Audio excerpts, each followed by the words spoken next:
राम हरे राम जय राम हरे राम जय राम हरे राम जय राम हरे राम जय राम हरे राम जय राम हरे राम जय राम हरे राम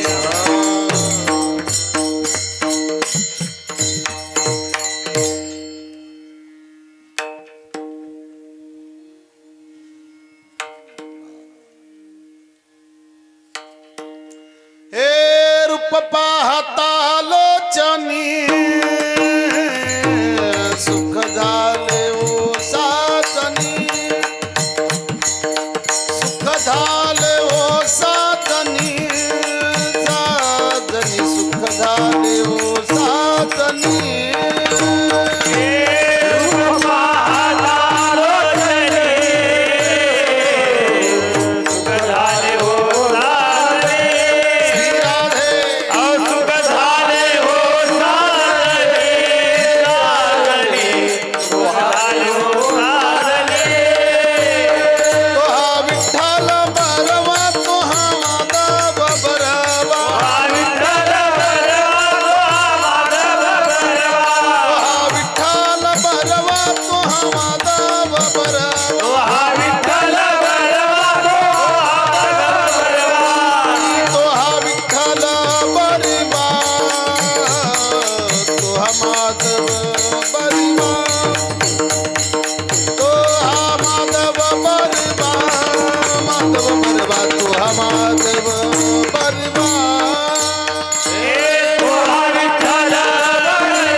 विठ्ठली आवडी म्हणून विठ्ठल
नाम संकीर्तन साधन पै सोपी नाम संकीर्तन साधन पै सोपी नाम संकीर्तन साधन पै सो नाम संकीर्तन साधन पै सोपी जळतील पापे जन्मांतरीचे जळतील पापे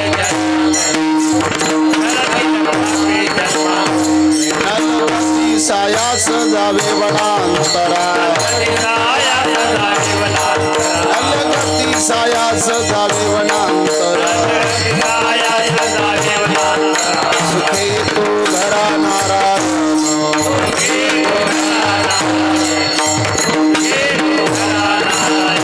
ठाईस बैसोनी कराये गती ठाईस बैसोनी कराये गचित आवडी अनंत आळवावा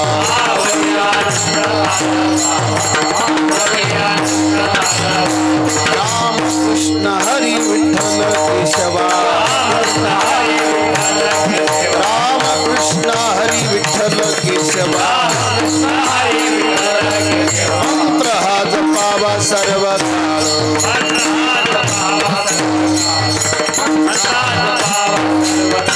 या विन अनेक असता पैसाध या विन अनेक असता पैसाध वाहत से आन विठोबा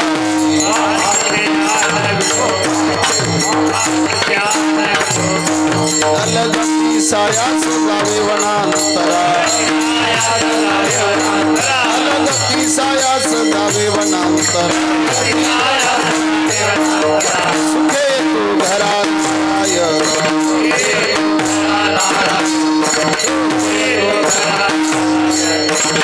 म्हणे सोपी आहे सर्वाहुनी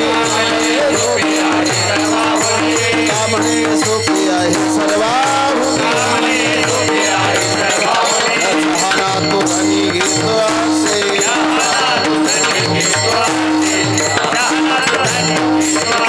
नलगती सायास जावे वनांतरा नलगती सायास जावे वनांतरा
रिटर्न हाय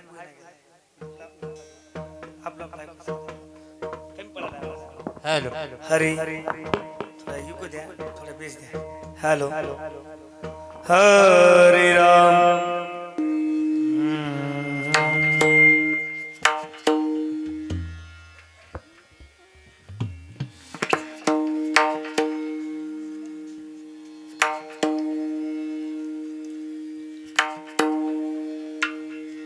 नाम संकीर्तन साधन पै सोपी नाम संकीर्तन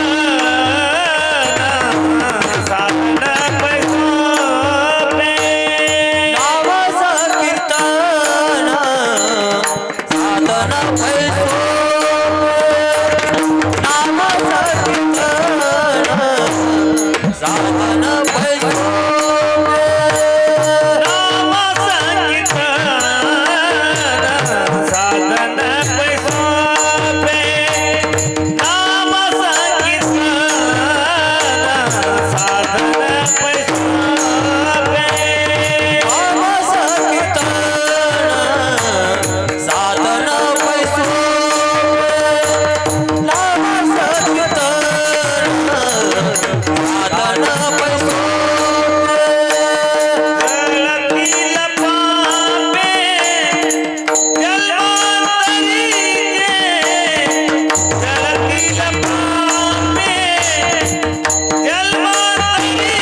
नाम संकीर्तन साधन पै सोपे, नाम संकीर्तन साधन पै सोपे, जळतील पापे जन्मांतरीचे, नलगती सायास जावे वनांतरा, सुखे तो घरा नारायण, ठाईच बैसोनी करा एक चित्त, ठाईच बैसोनी करा एक चित्त, आवडी अनंत आळवावा, नलगती सायास जावे वनांतरा, सुखे तो घरा नारायण, राम कृष्ण हरी विठ्ठल केशवा, राम कृष्ण हरी विठ्ठल केशवा, मंत्र हा जपावा सर्व काळ, नलगती सायास जावे वनांतरा, सुखे तो घरा नारायण, यावी नाणिक असता पै साधन, यावीन आणि कसता पै साधन, वाहात सयान विठोबाची, नलगती सायास जावे वनांतरा, सुखे तो घरा नारायण, विठ्ठला विठ्ठला विठ्ठला विठ्ठला विठ्ठला विठ्ठला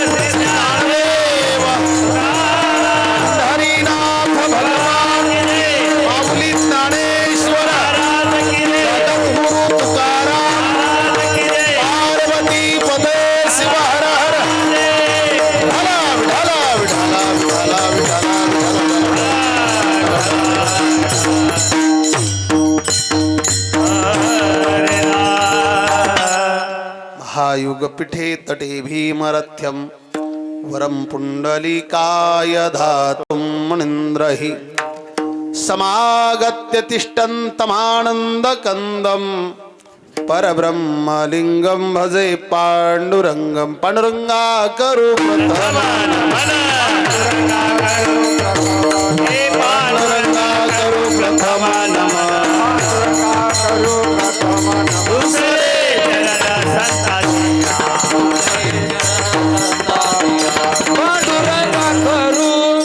प्रथम नमन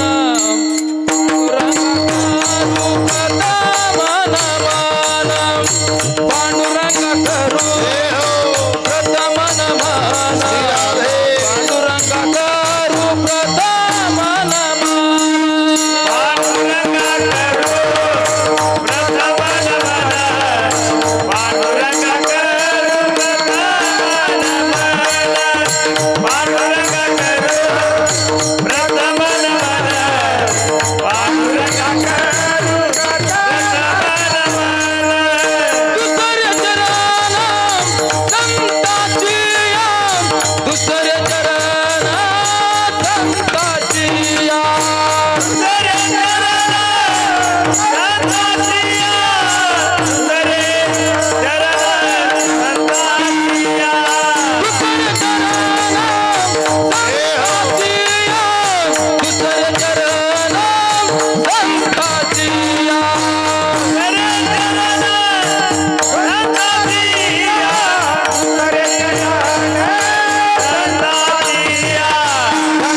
माझ्या गुणाधाने कधीचा विस्तारो बाबाजी सद्गुरु दास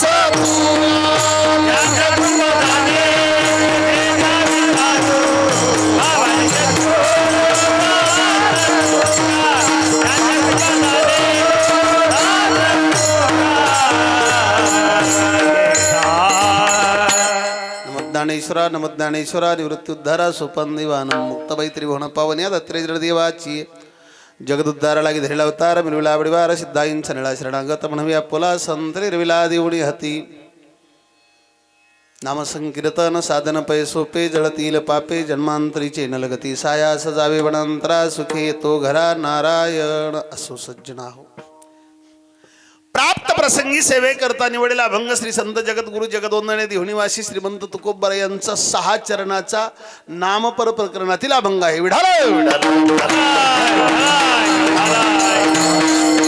अभंग जगद्गुरु तुकोबरा यांचा आहे. तुकाराम महाराजांच्या गाथ्यातील आहे. अभंगाचा अर्थ सखोल आहे, गहन आहे. तो आपण पाहण्याचा प्रयत्न करणार आहोत.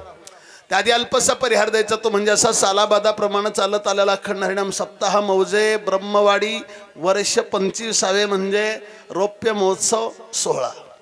आणि या रौप्य महोत्सव सोहळ्यामध्ये सर्व ग्रामस्थांच्या प्रेमाखातर आग्रहाखातर माझ्याकडे आलेली आजची पहिल्या दिवसाची कीर्तन सेवा. विठाल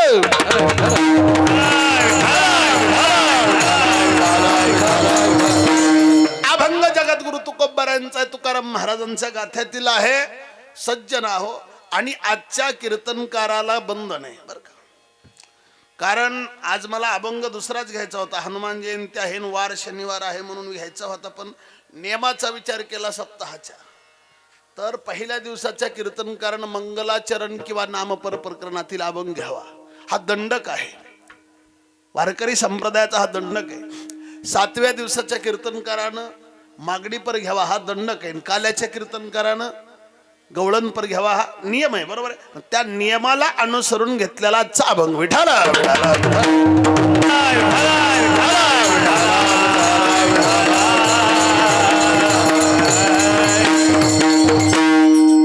ऐका सज्जना हो. आम्ही आमचं जीवन जगत असताना प्रत्येक माणसाची एकच इच्छा आहे. कारण आम्ही तुम्ही सर्वच जण आपण इथं जन्माला आलो. याचं कारण काय? इथं जन्माला येण्यासाठी काही कारण असेल का? विनाकारण आलो आपण?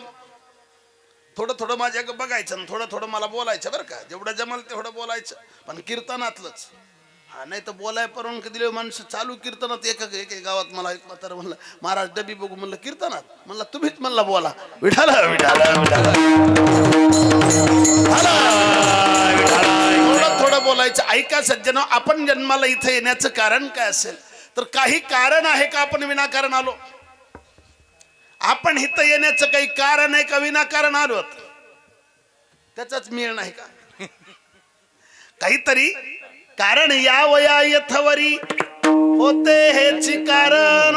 इथं येण्याचं एकच कारण आहे बाबा. तुम्हाला मला सर्वांना भगवंताने जन्माला घातले. आपण आलो नाही. येणारे संत असतात. लक्ष देऊ नाही का? येतात ते संत असतात. आणावं लागतं ते देवाला आणि यावं लागतं ते आपल्याला. आपल्याला पाठवलंय, आपल्याला यावंच लागतं. आणि इथं पाठवण्याचं आणि पाठवलं तर आहे पण त्यातली त्यात माणसाच्या जन्माला पाठवलंय. याला काही कारण असेल का नसेल? माणसाचा जन्म तुम्हाला मला भगवंतानं दिलाय. कशासाठी दिलाय? आपल्याला लोकांच्या उचापत्या करायला दिलाय का? नाही दिला. आपल्याला नेमका जन्म दिलाय कशासाठी? याचा जर प्रश्न विचारला तर त्याचं उत्तर आहे देवे दिला देह भजना गोमटा तो या झाला फाटा बादिकेचा. भगवंतानं तुम्हाला मला जन्म दिलेला आहे भजन कीर्तन करण्यासाठी. बरोबर. बरं, साधना अर्थात भगवंतानं सांगितलंय बाबा रे. कारण बाकीच्या जन्मामध्ये जोपर्यंत जीव आहे ना तुमचा तोपर्यंत तुम्हाला बदल करता येणार नाही. कारण दुसऱ्या जन्मात असताना सप्ताह करता येणार नाही. दुसऱ्या जन्मामध्ये असताना म्हणजे दुसऱ्या योनीमध्ये असताना सप्ताह करता येणार नाही, वारी करता येणार नाही, साधना करता येणार नाहीत. माणसाच्याच योनीमध्ये आल्यावर या गोष्टी करता येतात.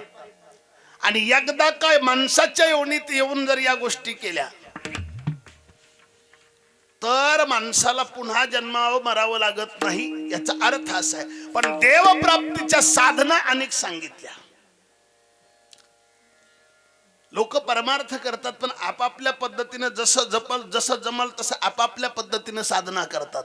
आणि साधना किती सांगितल्या तर नाना साधनाच्या केल्या खटपटा, अनेक साधनाच्या खटपटी केल्या. किती साधना सांगितल्या? योग सांगितला, यज्ञ सांगितला, तीर्थयात्रा सांगितली, याच्यापेक्षा पुढे जाऊन सांगा अनुष्ठान सांगितलं, तप सांगितलं, अनेक साधना केल्या. ज्ञान पुन्हा मार्ग सांगितले, काही ज्ञान मार्ग सांगितला, योग मार्ग सांगितला. या अनेक साधना ज्या आहेत ना सांगितल्या. पण या सगळ्या साधना जरी साध्य केल्या, तुम्हाला सांगू का, तप बी केलं तर महागल्लं जर आपलं काही पाप असलं तर ते तप पाप जाळू शकत नाही. तपानं पुण्य होतं नाही असं नाही. साधं सांगू का, अन्नदान केलं तरी पुण्य होतं, भूमिदान केलं तरी पुण्य होतं. भूमिदाने होसी भूपाळू, कनकदाने कांती निर्मळू. बाबा दान केल्यानं पुण्य होतं. कोणी काहीतरी दान पुण्य करा, दान केल्यावर पुण्य होतं. दान केल्याच्या नंतर पुण्य होतं. पण पुण्य जरी झालं तरी पाप संपत नाही. तुम्ही म्हणताल महाराज आमचं पापच नाही. लक्ष द्या, आमचं पापच नाही. माणसाचा जन्म पुण्य आणि पाप दोन्ही समान असल्याशिवाय माणसाचा जन्मच भेटत नाही. जास्त पुण्य जर झालं, तुमच्याकडे जर पुण्य जास्त असेल तर जन्म कुठं भेटतो?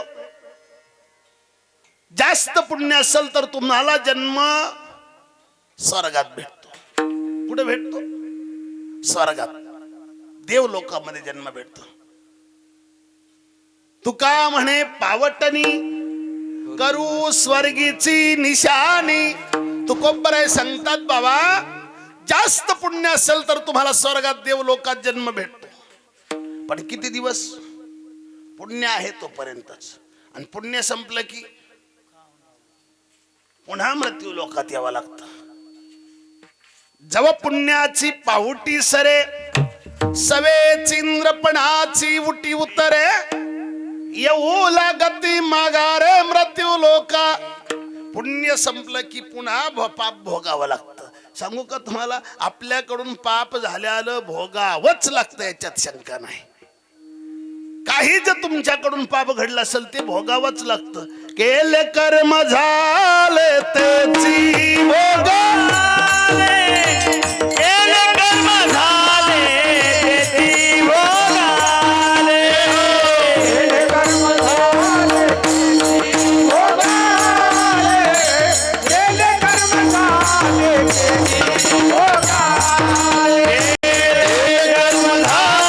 त्याची भोगाले, केले कर्म झाले त्याची भोगाले.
कर्म आपल्याकडून घडले ते भोगावंच लागतं. कारण जीवनामध्ये पुण्य वाढतं, सत्कार्य केल्याच्या नंतर पुण्य वाढतं पण पाप संपत नाही. लक्ष द्या. आणि पाप संपल्याशिवाय ईश्वर प्राप्ती नाही. आणि जोपर्यंत ईश्वर प्राप्ती नाही तोपर्यंत या चक्रात थांबत नाही. मग कधी तुम्हाला देव लोकात जन्म भेटल, कधी पाताळ लोकात भेटल, कधी पिशाच लोकात भेटल, कधी मानव लोकात भेटल. पण पाप संपल्याशिवाय ईश्वर प्राप्ती नाही. आणि ईश्वर प्राप्ती झाल्याशिवाय चक्रा बंद नाहीत. आणि या चक्रा बंद फक्त माणसाच्या शरीरात असताना करता येतात. आणि ज्यांना ज्यांना ईश्वर प्राप्ती झाली त्यांना विचारलं, त्यांना सांगितलं तुकोबर त्यांची सरली रजार झाला सफळ व्यापार. त्यांच्या चक्र थांबल्या. आणि या चक्र थांबवण्यासाठी एवढंच फक्त मनुष्य शरीर आहे. पण ते पाप जर दुसऱ्या साधना केल्या तर संपत नाही. आता मला सांगा, पुण्य होणं महत्वाचं आहे का पाप संपणं महत्वाचं आहे? हे नाही तुम्हाला कळायचं. पैसा मिळणं महत्वाचं आहे का कर्ज संपणं महत्वाचं आहे? काहीच कळत नाही ह्याच्यात तुम्हाला. घेऊ का आपल्या तोंडात हाणून 2-4 मिनिट तरी ही म्हणले तुपल्या म्हणून बघ बाबा कसं असेल तसं. विठाला विठाला विठाला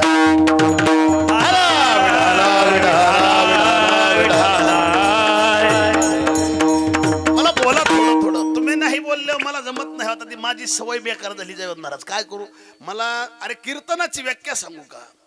कीर्तनाची व्याख्याच अशी. मी तुम्हाला साध घालतोय. मी तुम्हाला काय करतोय? साध घालतोय. तुम्ही मला प्रतिसाद द्यायचा. आवाज दे मला थोडासा. तुम्ही मला प्रतिसाद द्यायचा आहे. मी तुम्हाला साथ घालतोय, तुम्ही मला प्रतिसाद द्यायचा आहे. टाळकऱ्यांनी मला प्रमाणातून प्रतिसाद द्यायचा आहे. मृदंग वाजवणाऱ्यांना मला मृदंगातून प्रतिसाद द्यायचा आहे. बसलेल्या लोकांनी अधूनमधून टाळी वाजवून विठ्ठल विठ्ठल म्हणून प्रतिसाद द्यायचा आहे. आणि या सगळ्याचं मिळून होतं त्याचं नाव कीर्तन आहे. म्हणून तर महाराज म्हणले ना, नो हे एकट्याचा खेळ मनोनी मेळ मेळविला. हे सगळ्याच मिळून होतं त्याचं नाव कीर्तन. विठाला विठाला विठाला विठाला विठाला विठाला.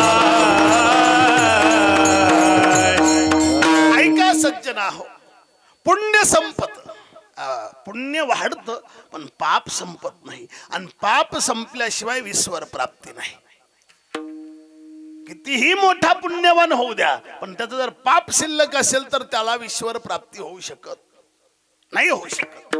आणि या शरीराचं मुख्य ध्येय काय? कशासाठी जन्माला आलो? तर या शरीराचं मुख्य ध्येय आहे येण्याची शरीर शरीरा येणे सरे किंबहुना जारे चिरा पडे.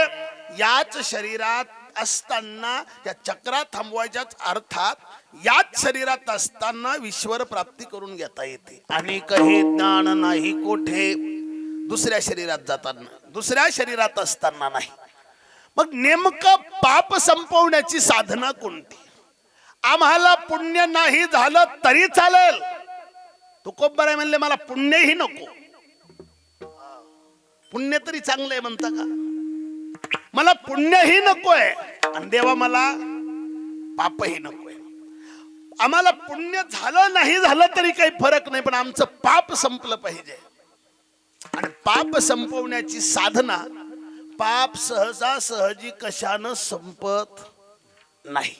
पुण्य वाढतं, पाप नाही संपत. आणि मग जर संपवायचंच असेल पाप तर एकच साधना आहे, ती कोणती? नाम संकीर्तन साधन पैसोपे. नाम संकीर्तन साधन पैसोपे. नाम संकीर्तन साधन पैसोपे. आवाज के पडला. नाम संकीर्तन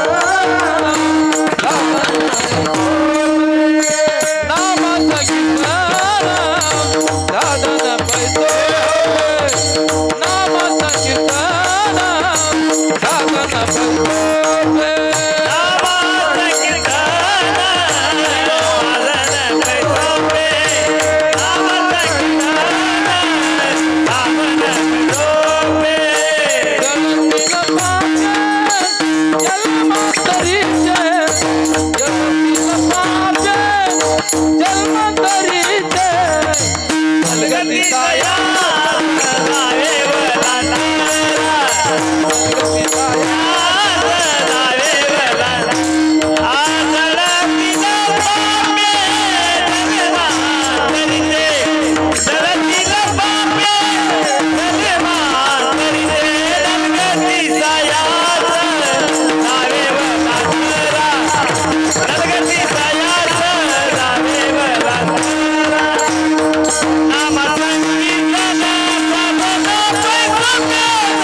नामसंकीर्तन आवाज कसा काय काय व्हायला रे तुझा? मग चांगला चलत होता आवाज.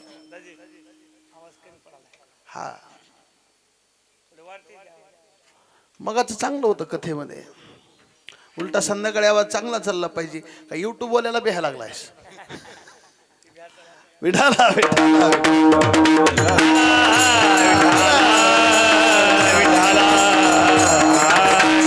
आवाज दे मला आवाज दे. अरे हे तिसरं आहे माझं दिवसभरातलं आणि हे सगळं शिष्टी मुलाच्या जीवावर चलत आहे आमचं. नाहीतर नाम संकीर्तन साधन पै सोपे जळतील पापे जन्मांतरीचे. बाबा जीवनात आपल्यामध्ये सर्व साधनामध्ये एक साधन आहे पाप संपवणार आणि ते बी सगळ्यात सोपं आहे. बाकीच्या साधना सोप्या नाहीत. योग साधना सोपी का? महाराज म्हणले योगा इतका कठीण दुसरं काही नाही आणि योग करूनही देव भेटल हे सांगता येत नाही. योग याग विधी येणेन हे सिद्धी वायाची उपाधी दंभ धर्म. बाबा वायाची उपाधी ती योगान यज्ञान यानं देव भेटणार. करिता याग स्वर्ग भोग आडे येते. यज्ञ याग स्वर्ग भोग आड येते. यज्ञ याग स्वर्ग भोगाड येते. करितात पे काम क्रोध खवळती. हे हो करितात पे काम क्रोध खवळती. नित्यानित्य ज्ञाने अभिमान वाढते. नित्यानित्य ज्ञाने अभिमान वाढाये. करिताची तातने अहंकाराची प्राप्ती हो. धन्य आनंदाची सापडली वेळ. धन्य आनंदाची सापडली वेळ. धन्य आनंदाची सापडली वेळ. धन्य आनंदाची सापडली वेळ.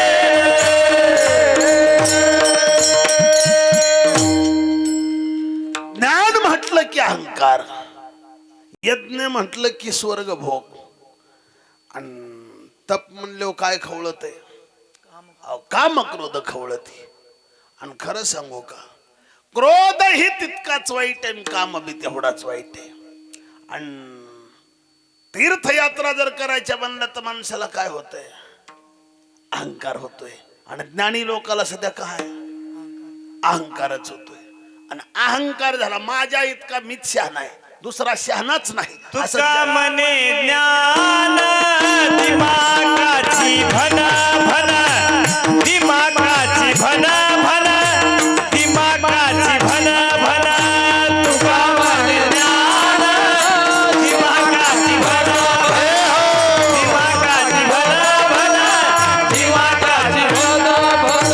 हरी तुका मने ज्ञान दिमागाची भन भन. दिमागाची भन भन.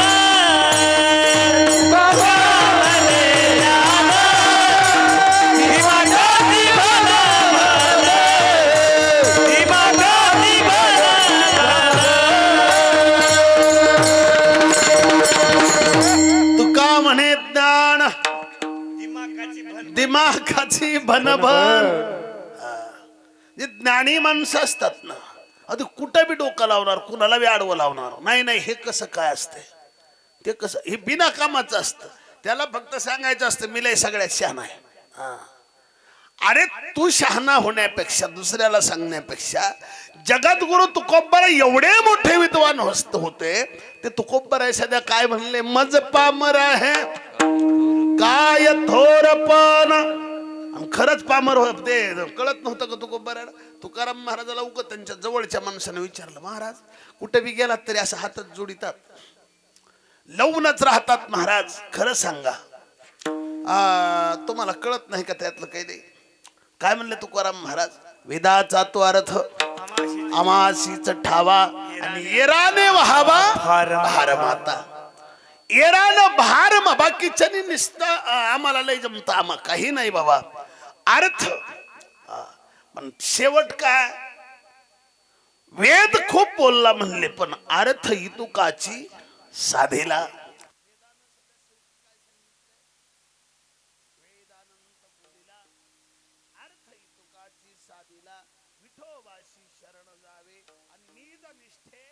नाम घ्यावे. कारण माऊली ज्ञानोबर आहे तर सरळ सरळ म्हणले नामा परते तत्व नाही रे अन्यथा वाया आणि कपंथा जाशील झनी. ए बाबा, तुला देव साध्य करायचा जर असेल ना तर नामाशिवाय देव साध्य होत नाही. देवाचं नाम ते सोडता दुसरं काहीच कुठलंही साधन कर देव साध्य होणार नाही. आणि आम्हाला देव साध्य जर नाही झाला तर आम्ही जन्माला आलो याचा उपयोग झाला नाही. लक्ष द्या. आणि जर देव साध्य करायचं असेल तर माऊलीने तर सांगितलं दुसरं तत्वच नाही. दुसरं तत्व नाही, फक्त नाम आहे इथं. आणि भगवंताचं नामस्मरण ज्यांच्या ज्यांच्या मुखात आहे त्यांच्यापासून देव दूर नाही. पण नाम घेणं लय अवघड आहे का? बाकीच्या साधना तरी अवघड आहेत महाराज. जर आपण अनुष्ठानाला बसलो, तपाला बसलो तर त्याच्यात असं आहे, अनुष्ठानामध्ये मंत्र चळे थोडा तरी धडची होय वेडा. मंत्र जर एखाद्याचा असा थोडासा कमी जास्त झालं ना, चांगली माणसं येड्याने हिंडत येत रस्त्याने. मंत्राचं इतकं कठीण आहे. पण हे तसं आहे का नामाचं? आपल्या भगवंतानं नाम घेणाराला ज्ञानी लोकांसाठी परमार्थ खूप कठीण सांगितलं. परमार्थ कठीण सुळावरील पोळी, पण तुमच्या माझ्यासाठी भोळ्या भाळ्यांना कसं बी नाव घेतलं तरी देवाला आवडत आहे. बरोबर आहे ना? भोळे भाळे भक्त गाता ती सावडे त्यांचं प्रेम आवडे विठोबासी. स्वरात गाऊ द्या, बेस्वरात गाऊ द्या. आता मला सांगा, जयवंत महाराज असतील, व्यंकट महाराज असतील, हे काय नाव तुमचं? वैजनाथ महाराज इकडचे आमचे, श्रीपती महाराज, हे दोंडीबा महाराज आमचे, काय महाराजांचं नाव? प्रभू महाराज. ही सर्वच महाराज टाळा घेऊन उभी राहिलेली सगळीच महाराज. एवढी सगळी बी महाराज असतील, हे जर एखाद बेसूर म्हणलं हे देवाला पटत म्हणता? चुकून पटत नाही. कारण देवाने तुम्हाला सगळ्याला स्वर दिलाय. गायनाची तुमच्यासाठी बंधन आहे. तुम्हाला देवाला गायचंय का? तर कसं बी नाही गायचं. तुम्हाला बंधन आहे सगळ्यांना. लावणी मृदंग श्रुती टाळ घोष. कारण तुम्हाला हे जमतंय ना, तुम्हाला बंधन आहे. तुम्ही मृदंग लावलाच पाहिजे. श्रुती म्हणजे विना लावलाच पाहिजे. आणि मग त्या टाळ, विना आणि मृदंग याच्या स्वरामध्ये तुमच्या गायनात ब्रह्मानंद तयार होतो. लावणी मृदंग श्रुती टाळ घोष सेवू ब्रह्मरस आवडीने. आणि ते जर तुम्ही गायलं तर कुठलीच साधना याच्यापेक्षा मोठी साधना आपल्या जीवनात दुसरी नाही. गाऊन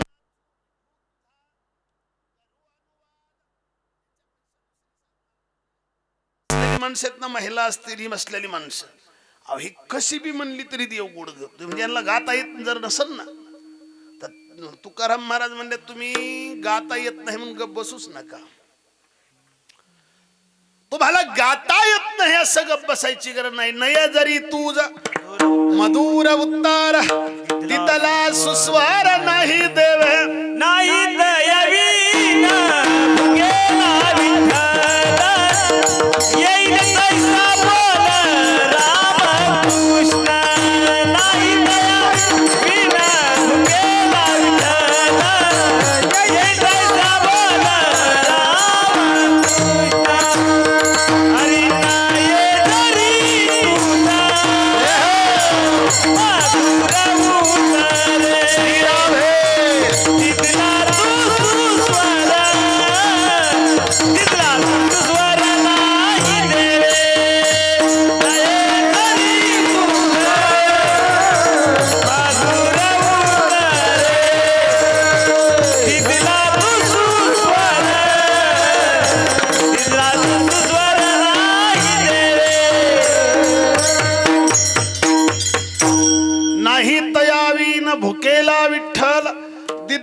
सुस्वर नाही देवे आपलं काय नाही जरी तुझ मधुर उत्तर दिदला सुस्वर नाही देवे नाही तयावीन भुकेला विठ्ठल येईल तैसा बोल राम कृष्ण जसं जमल तसं महिला मंडळ इथं बसलेले पुरुष मंडळ अहो जसं जमल तसं आहे त्या स्वरात सध्या तुम्ही म्हणू शकता राम कृष्ण हरी जय जय राम कृष्ण हरी बोला सर्वजण टाळी वाजवा जरा युट्यूब मध्ये दिसताल तुम्ही सगळे हरे हरे राम कृष्ण हरी जय जय राम कृष्ण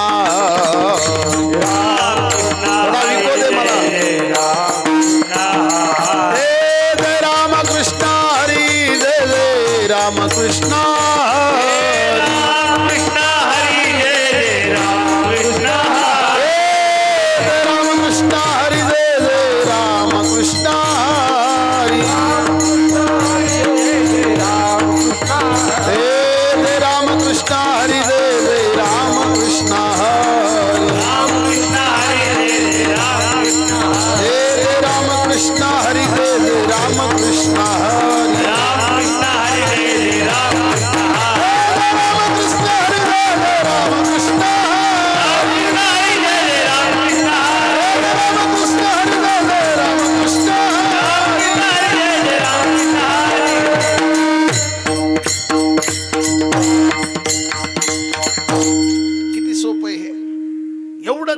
फक्त रामकृष्ण हरी जय जय रामकृष्ण हरी आणि हे कसं म्हणावं लागतं माहिती तुम्हाला अहो कसं बी म्हणाय जमते हरी बोला खाता हरी बोला गाता हरी बोला देता हरी बोला घेता उठता बैसता हरी बोला जनी हरी बोला विजनी कुठंही अहो महाराज म्हणले तुम्ही झोपेतून उठल्या सध्या हरी हरी म्हणू शकता रामकृष्ण हरी म्हणू शकता तुम्ही तोंड धुतल्याला नसलं तरी रामकृष्ण हरी म्हणू शकता नाही काळ वेळ तया लागी काळ वेळ घ्यायत त्याचा काही संबंधच नाही कुठंही केव्हाही म्हणू शकता म्हणून गोड सर्व भावे नलगे अंगोळी तोंड दुहावे फक्त म्हणायचे रामकृष्ण हरी आणि रामकृष्ण हरी म्हणत असताना फक्त एकच त्याला बी थोडी अडचण आहे बरं का नाही तर नुसतं रामकृष्ण हरी असं नाही मग कधी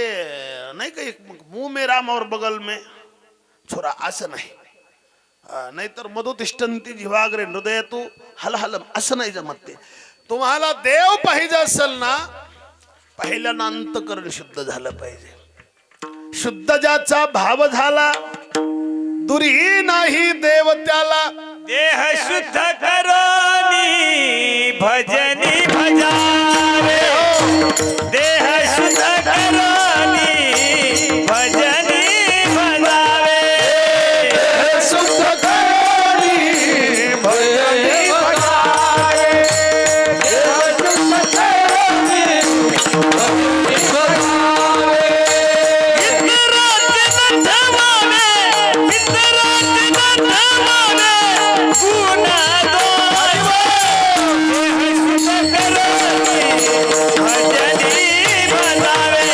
देह शुद्ध करोनी भजनी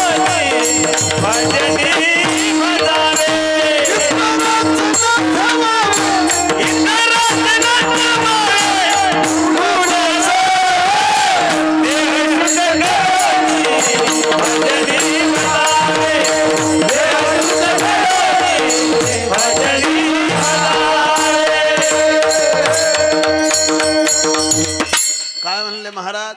देह शुद्ध करोनी भजनी भजावे आणि इतराचे न आठवावे गुणदोष दुसऱ्यानं काय करत यार ह्याला असं काही लोकांच्या उचापत्या करू नका त्याला जमतंय किती त्याला नाही जमत त्यानं काय केलंय तो किती काय घेणं तुम्हाला माहिती तुम्हाला एक दृष्टांत सांगतो मी एक साधू होता साधू संन्यासी महात्मा आणि साधू संन्यासी महात्मा एवढा की अख्खं जीवन परमार्थात समर्पित केलेलं पण योगायोग त्या साधूच्या मठासमोर वेश्याचं घर होतं कुणाचं वेश्याचं घर होतं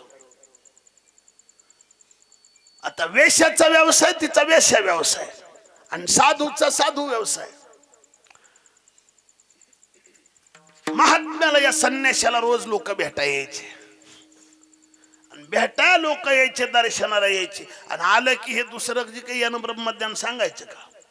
हे कुणाचं सांगायचं? त्या बाईला अक्कल आहे का? मी इथं एवढा मोठा संन्यासी, हे सगळं परिसर देवमय झाले आणि तिनं हा व्यवसाय मानलाय. दुसरी चर्चाच नाही. सतत काय करावं, काय ते शोभतय का म्हणा. उगा घेणं नाही देणं नाही. पूजा करायचा, जप तप अनुष्ठान सगळं करायचं, पण लोक भेटायला आले की चर्चा काय असायची? हे बरं दिसतंय का? आणि ती वेशा जी होती ना, तिला पश्चाताप व्हायचा. अरे शेवटी माझा व्यवसाय हा, माझा उदरनिर्वाह आहे, पण एका साधूच्या जवळ माझी जागा असल्यामुळं माझा नाविलाज आहे. तिला मनस्ताप व्हायचा, पण पर्याय नसायचा. योगायोग असा, कलियुगातली गोष्ट ही. कलियुगात वेशा मेली. ते आपलं त्या टायमात पहिल्यांदा मेलं साधू. कोण मेलं? साधू मेलं. आता मृत्यू तर आहेच ना. साधू मेल्याच्या नंतर त्या साधूचा अंतविधी झाला, साधू वरी नेला आणि 2-4 दिवसानं ती वेश्या बी मेली. साधूला नेहायला यम आली आणि वेश्याला नेहायला देवदूत आलं. योगायोग असा, वेश्या बसली पालकात, म्हणजे झोक्यामध्ये वरी गेल्यावर, आणि साधूच्या बुचुड्याला धरलेलं होतं असं यमानं. नरकात बुडवी वही काढी. नरकात का? आता नियमानं मला सांगा, झोक्यामध्ये त्या पालकामध्ये कोणाला बसायला पाहिजे होतं? साधू महाराजाला बसायला पाहिजे. पण महाराज गेला नरकात का? आणि ती वेश्या तिथं. हे गणितच उलट झालं. वेश्याला व्हायचा पश्चाताप आणि साधू सारख्या उचापत्या, तिच्या चर्चाच दुसरी नसायची. त्याचा बुचुडा धरून असं नरकातून ते वरी काढलं, वेश्याचा झोका पुढा आला. ते म्हणला ही तर सध्या न्याय नाही ना. त्यानं डायरेक्ट देवालाच विचारलं. देवा म्हणला सोपत तुला हे? देवानं सांगितलं काय झाले, तू केलेलं जप तप अनुष्ठान सगळं हिच्या खात्यात जमा झालं आणि हिनं केलेलं पाप तुझ्या खात्यात जमा. त्याला कस काय? त्यांनी सांगितलं रे तिचा जन्मच त्या वेशात होता, तिचं पाप होतं म्हणून त्या व्यवसायात तिचा जन्म होता. पण तुझं पूर्वजन्मीचं पुण्य होतं. बहुता जन्मीच काहीतरी बहुत सुकृताची जोडी म्हणून विठ्ठली तुझ्याकडे पूर्व सुकृत होतं म्हणून साधू झाला होतास. पण साधू होऊनही तुझं मन स्वच्छ राहिलं नाही. परिणाम तर मन स्वच्छ नसल, किती बी आम्ही साधना केल्या, केवढा बी मोठा अभ्यास केला, नरकात जावं लागतंय. सांगू तुम्हाला, भजन ते ओंगळवाणी नरका जाणे चुकेना. जर आमच्या भजनात प्रेम नसेल तर नरकाला जावंच लागतं. म्हणून महाराजांनी सुंदर प्रमाण दिलं. जेव्हा महाराजांनी काय म्हणले, हा देह शुद्ध करून भजनी लागावे. शुद्ध भावनेनं जर शुद्ध, आणि जर शुद्ध भावनेनं भजलं तर शुद्ध ज्याचा भाव झाला दुरी नाही देव त्याला. थोडे आहे थोडे आहे चित्त साह्य झालिया, चित्त साह्य झालिया, चित्त साह्य झालिया. थोडे आहे थोडे आहे चित्त साह्य झालिया, चित्त साह्य झालिया, चित्त साह्य झालिया. थोडा देव लई लांब नाही हो. थोडे आहे थोडे आहे चित्त साह्य झाली. खरं सांगू का महाराज, 5-50 टाळकऱ्यापेक्षा असा एकच टाळकरी असला तरी 7-8 तास कीर्तन करावे, कटळा येणार नाही. अलीकडच्या नवीन टाळकऱ्याला प्रमाण पाठ सहसा नाही. पण खरं सांगू का, हौस फिरती महाराज वर्षातून एकदा तुमच्याकडे आले. कुठला बी विषयाला शब्दाला प्रमाण आहे त्या माणसाकडे. एवढा मोठा अभ्यास खूप सुंदर आहे. काहीतरी त्यांचं पूर्वजन्मीचं पुण्य आहे. एक बार सगळे सर्वच्या सर्व महाराजासाठी टाळ्या वाजवा.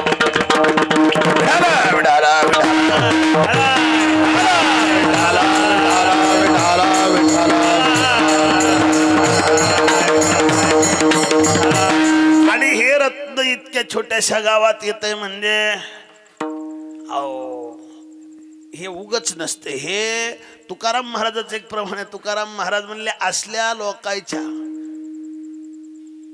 एक दिवसाची तारीख मिळवायला 6-6 महिने मागा फिरावं लागतं. पण प्रेमासाठी ही अशी माणसं 7-7 दिवस तुमच्यात राहतात. माने पाचारिता नोहे यारानुक ऐसे यती लोक प्रीतीसाठी राहतात. हे तुमचं प्रेमाचं सर्वांचं संबंध आहे. चला माझ्या मी विषयाकडे येतोय. भावना शुद्ध असली पाहिजे आणि शुद्ध भावनेनं जर आपण परमार्थ करत राहिलो तर थोडा उगा लाभ नाही, दुरी नाही. देव त्याच्या जवळच आहे. आणि शुद्ध भावनेनं फक्त देवाचं तुझं व्हावं आहे देव तरी हा सुलभ उपाव भावे गावे गीत आणि शुद्ध करोनिया चित्त. अंतकरण शुद्ध असलं पाहिजे. पण अडचण अशी आमचं सगळं जमत आहे पण अंतकरण अजून शुद्ध झालं नाही. बहुतांश ठिकाणी असं बघायला भेटतं भजण्याच पटत नाही. इथं आल्यावर मला आनंद वाटला तुमच्या सगळ्याचं प्रेम पाहून. एका गावात मी असं गेलो भजनाला कीर्तनाला. पहिल्यांदा मृदंग वाजवणाऱ्याच्या घरी गेलो. त्याला म्हणलं जय हरी. ते म्हणले काय नाही झालं बाबा पण आता कीर्तनाला पीटी नसली तर जमन का तुमच्या. मी म्हणलं तुमच्या गावात चांगला वाजविणार असल्यावर काय अडचण आहे. त्याच्या कदर त्याने पीटी इकून शिंत घेतला. पुन्हा वाजविणारा चांगला असल्या म्हणलं असं दे ना. ते म्हणलं मग काय करा दुसरा पीटी वाजविणाराला जर बोलवायचं असलं तर पकवाजा दुसरा बोलवा, मी काय येणार नाही. मी म्हणलं अरे पण तू आहेस म्हणून मी आलो. आता दुसरं तुमच्या गावात आता कोणाला बोलू. ते म्हणला नाही मी 6 महिने झालं त्याच्या तोंडाक बघत नाही. कुणाच्या? पीटी वाजवणाराच्या. मी म्हणलं माझ्या तोंडाक बघ पताच. कसं तरी पकवाज वाजवणाराला तयार केलं. पुन्हा पीटीवाला तर मला बोलवायचं आला नाही. मी बोलच त्याच्या घरी गेलो त्याला तयार केलं. कीर्तनात आलो दोघं समोरासमोर बसले. कीर्तन सुरू झालं. कीर्तन रंगात आलं आणि पीटी मास्तरनं माझा स्वर सोडला आणि तिसरंच नोटिशन धरलं. माझे पैसे देतो का. मी म्हणलं हे कोणचं नोटिशन आहे. माझे पैसे देतो का.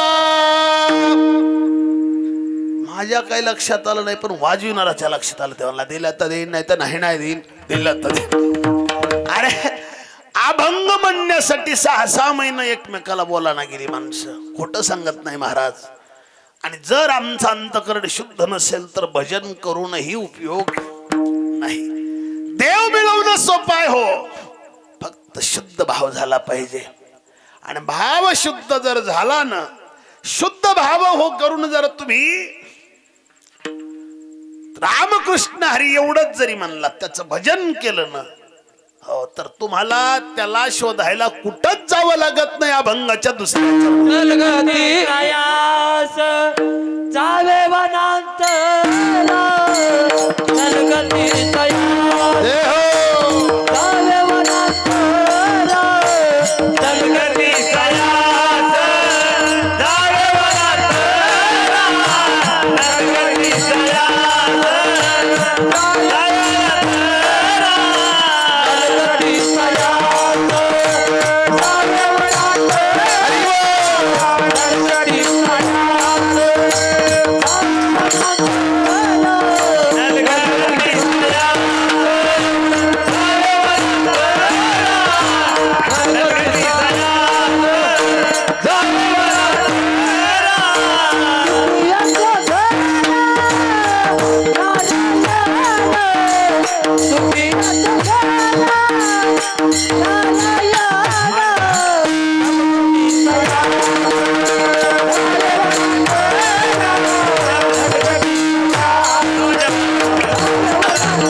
नलगती सायास जावे वनांतरा आणि सुखे सुखे येतो घरा नारायण.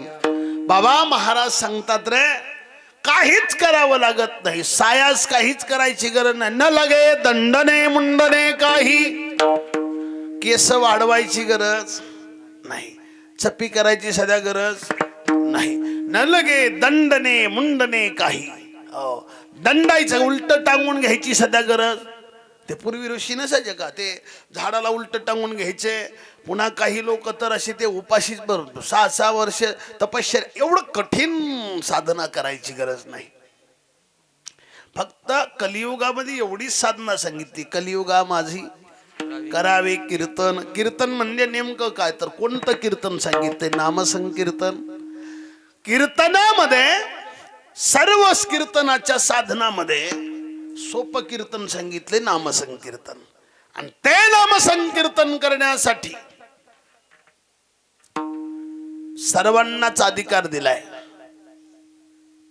खटनट यारे आणि शुद्ध होणी जाणे, किंवा सकळाशी येथे आहे अधिकार. ब्राह्मण क्षत्रिय वैश्य शूद्र, क्षत्रिय वैश्य शूद्र, ज्यालाही अधिकार,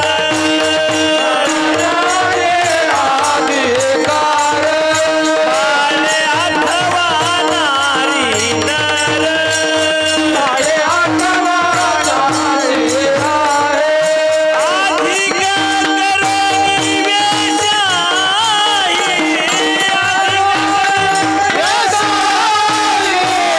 अधिकार करोनी वेशाही,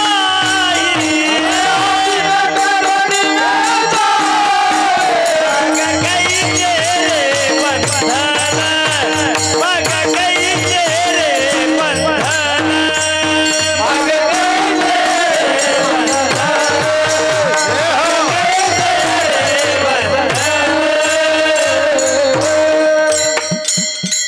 कुणा कुणाला सांगितला अधिकार, सगळ्यांना सांगितला. ब्राह्मण वैश्य शूद्र क्षत्रिय चांडाळ आणि आधी करून वेशाई. वेशा म्हणल्यावर कळत झाला, बाळे नारी नर सगळ्यांना सांगितलं. शेवटाला काय सांगितलं, आणि जर वेश्या सगळं परवानगीचा अधिकार असेल नाम घ्यायला, तर मग काय बंद नाही काही तर कुणाला. सर्वांना परवानगी नाम घ्यायला. नाम सर्वांसाठी सारखंच आहे, कारण नामातच व्हील पॉवर आहे. ज्याच्या मुखात नाम आहे त्याचं पहिल्यांदा पाप पिटत आहे. नाम मंत्र जप कोठे जाईल पाप. अहो सास सांगितलंय, जसं गवताच्या गंजीवर डबड्याची काडी वळून टाकल्यावर गंज राहीन का, नाम तसं काडी सारखे. पाप किती पर्वतावले असू द्या, घेता नाम विठोबाच पर्वत जळतील पापाच. पाप संपलं की सगळे सारखेच. मग काय चंडाळ कोण आणि कोण काय. बरं वेशाला सध्या नेलं नाही का. आता मी सांगितलेला दृष्टांत पण खरा शास्त्रानं सांगितलेला दृष्टांत सध्या आहे ना. एक वेश्या होती आणि तिनं राग पाळला होता. कोण पाळला होता, पोपट. आपला पोपट पाळला. आणि मरायच्या वेळेला तिच्याजवळ कुणीच राहिलं नाही, कारण हे शरीरच असे सज्जन, जोपर्यंत मास तोपर्यंत वास. पुन्हा म्हातारपणी कुणीच कुणाच्या जवळ नसतंय. अन्वेषाची अवस्था बी तीच झाली. पण म्हातारपणी तिचंही त्या पोपटावर प्रेम बसलं, कारण पोपट तिला बोलत बसायचा.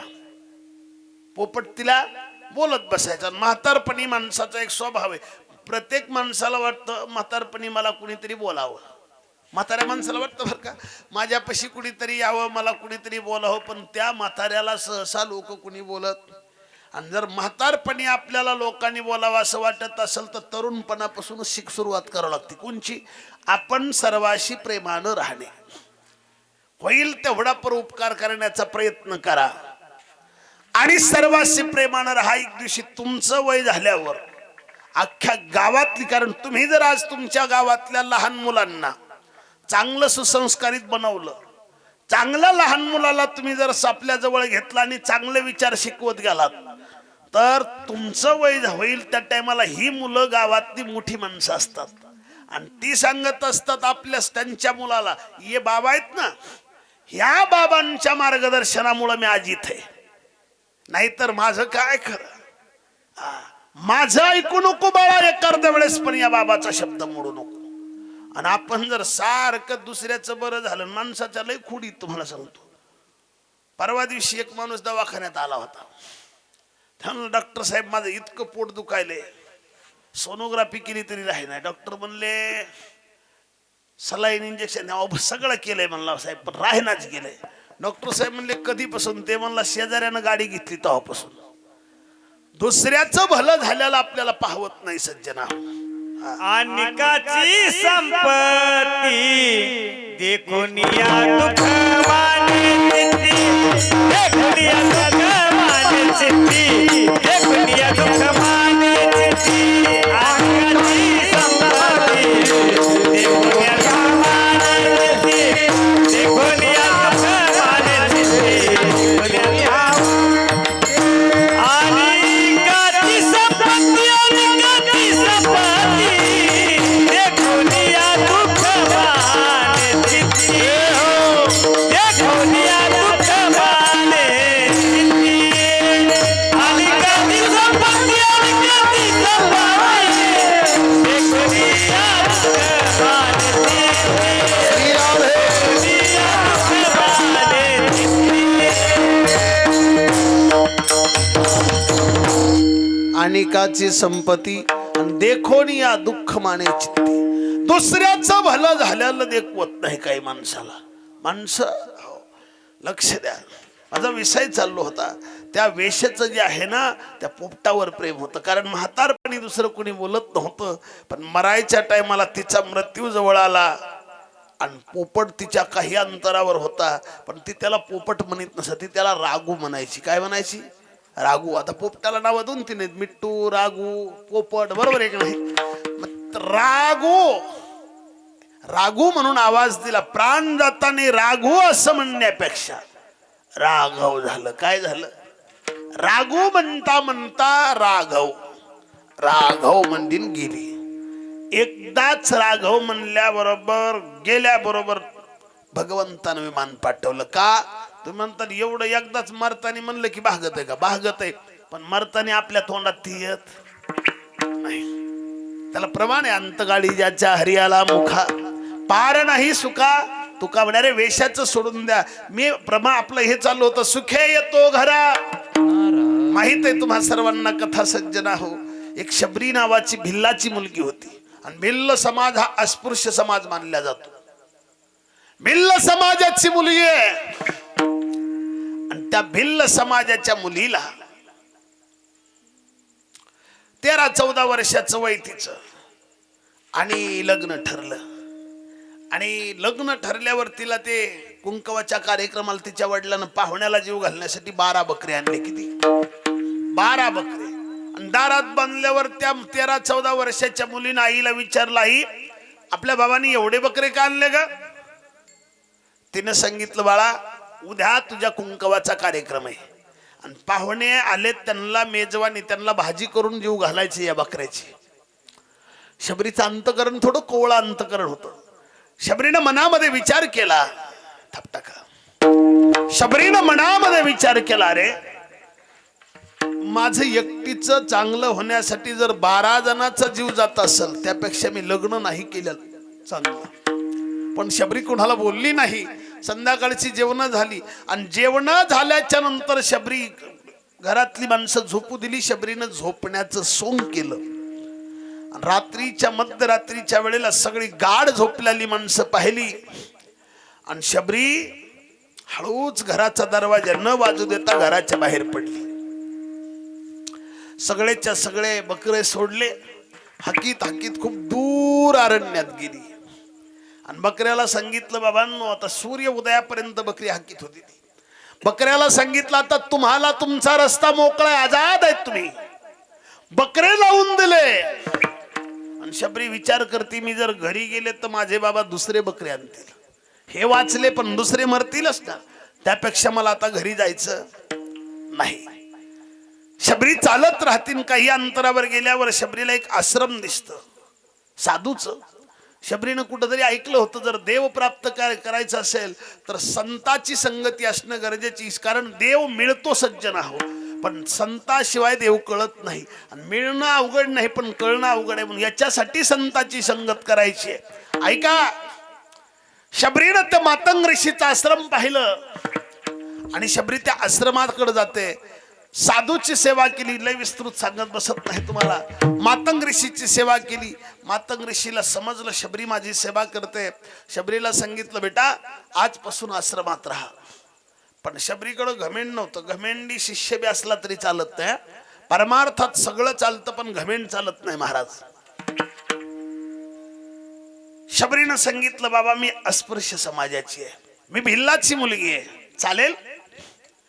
त्यावेळेला त्यांनी सांगितलं, अरे बाबा परमार्थामध्ये जात पात गोत असं काही नसतं. हा जा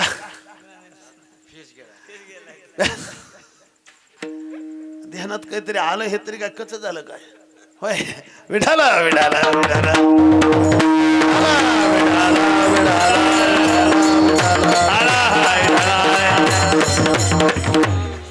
याती कुळ माझे गेले हरपोनी. परमार्थामध्ये जातपात धर्म असं काही नसतंय.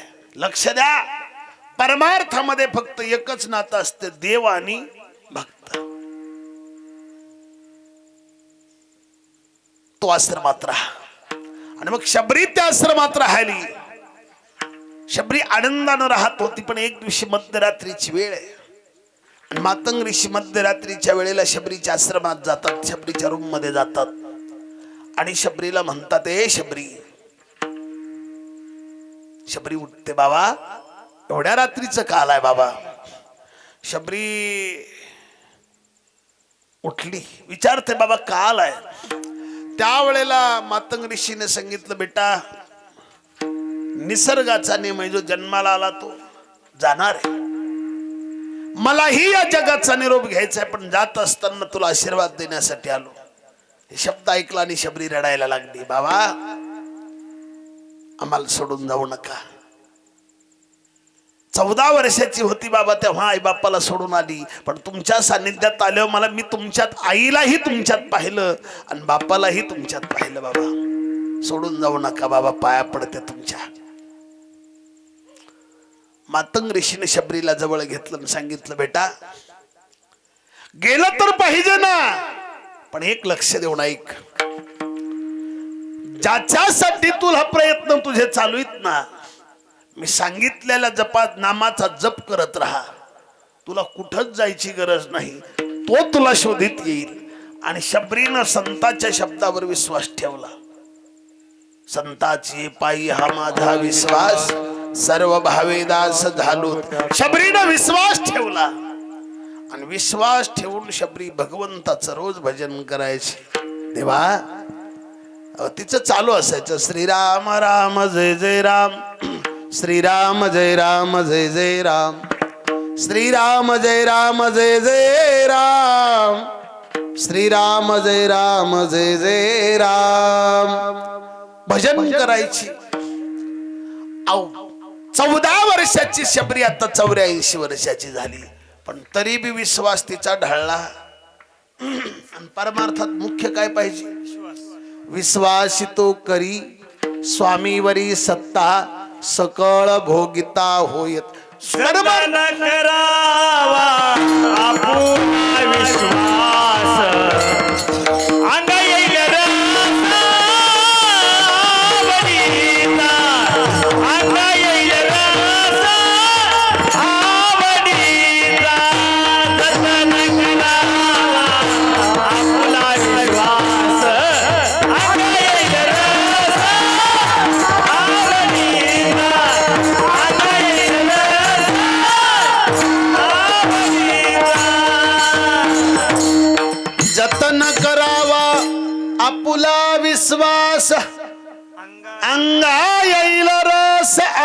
देवाचा विश्वास असला पाहिजे.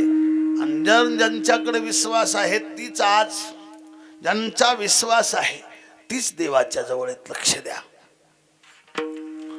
विश्वास पाहिजे. शबरीनं संताच्या शब्दावर विश्वास ठेवला आणि भजन केलं. श्रीराम जय राम. 84 वर्षाची शबरी झाली तरी अजून देवाला नाही, पण शबरीचा विश्वास उडाला. आपला विश्वास आहे तेवढा देवावर. कोरोनाच्या काळात 10-5 माणसं तर कुणीतरी सांगितलं म्हणजे अंडी खाल्ल्यावर कोरोना होत नाही. प्रत्येक गावात इशिक लोकांनी माळा काढून फेकल्या चलत चलत. का? आमचा विश्वास पाहिजे तेवढा पक्का नाही. आणि विश्वास जर असेल तरच देव तुमच्याकडे येतो. शबरीचा विश्वास होता. 84 वर्ष झालं तरी शबरीनं आस सोडली नाही. उलट शबरी म्हणत होती देवाला, ए देवा आश्रमात या कधी रे येशील, रामा रघुनंदना कधी येशील देवा माझ्या आश्रमात. पण ज्या वेळेला येशील ना देवा, त्या दिवशी हे आश्रम राहणार नाही. ही कुटिया नाही राहणार. या कुटियाचं मंदिर बनेल. पण तू आला पाहिजेस रे. ही कुटिया नाही राहणार देवा, पण तू आला पाहिजेस. जब मेरे राम जी का आवन होगा, शबर के कुटियों का पावन होगा. माझा कुटिया राहणार नाही, ते मंदिर बनेल. आणि ज्या दिवशी देवा येशील ना, त्या दिवशी मी एवढी थकलेली दिसते ना तुला, अशी थकेल नाही राहणार. तू आल्याला कळाल्या बरोबर धावत जाईल, फुलं तोडीन आणीन देवा आणि माझ्या हातानं हार बनवीन. बगिया में जाऊंगी कल फूल लाऊंगी, अपने ही हाथों से हार बनाऊंगी देवा. आणि तुला उपवाशी नाही राहू देणार. मिठे मिठे बेर अपने हाथों से खिलाऊंगी. साथ साथ लखन जी का दर्शन होगा, शबर के कुटियों का पावन होगा. ऐका दादा, माझ्या बोलण्याकडे लक्ष द्या. शबरी म्हणते देवा, देवा कधी येशील रे. आणि तो शबरीचा दिवस सोन्याचा उगवला. सुखे येतो घरा नारायणा, सुखे येतो घरा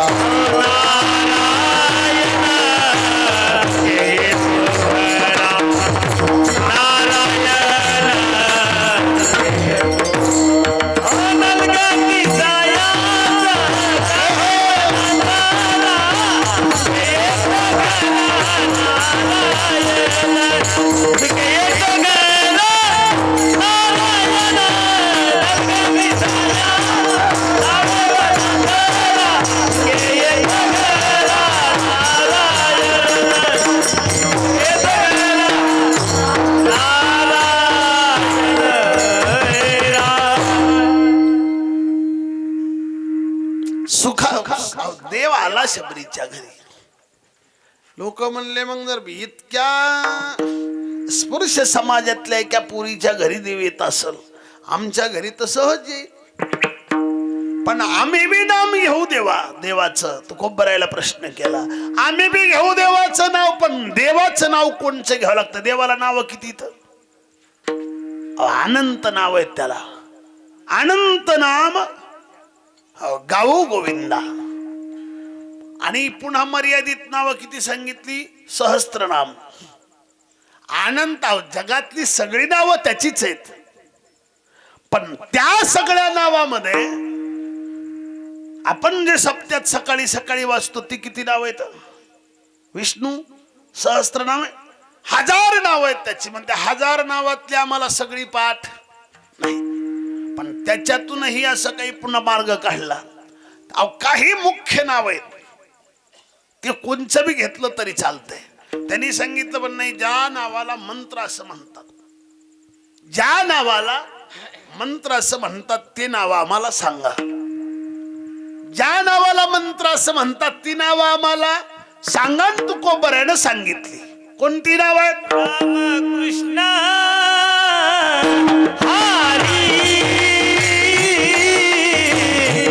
विठ्ठल केशवा. राम कृष्ण हरी विठ्ठल केशवा.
महाराज म्हणले राम कोणत्या कोणत्या मंत्राची नावं सांगितली?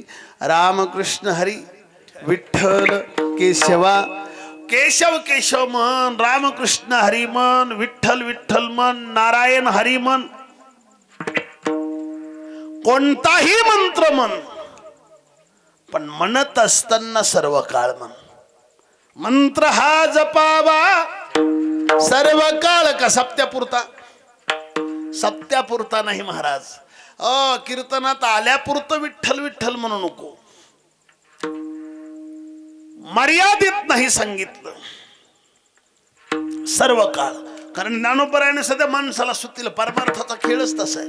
ज्ञानोबरायाने हरिपाठात मग 3 वेळेस समजून सांगितले. पहिल्यांदा उगा गोड बोलले, इकडे या इकडे या.